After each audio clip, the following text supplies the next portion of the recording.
First, let's connect the B slabs with the wooden dowel pins. Next, we connect the A and the C pieces with the same wooden dowel pins. Let's reinforce the joints with the provided metal pieces. Time to start screwing. Do not screw it up! Let's connect the legs. Connect the two support rail pieces together.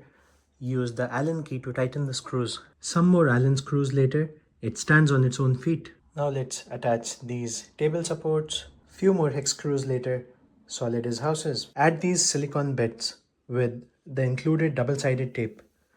But God knows why. Time to set up this rod. Attach the legs to the table with even more hex screws. Attach some add-on hooks. Install the table controller. Thumbs up for cable management. Flip the table downside up.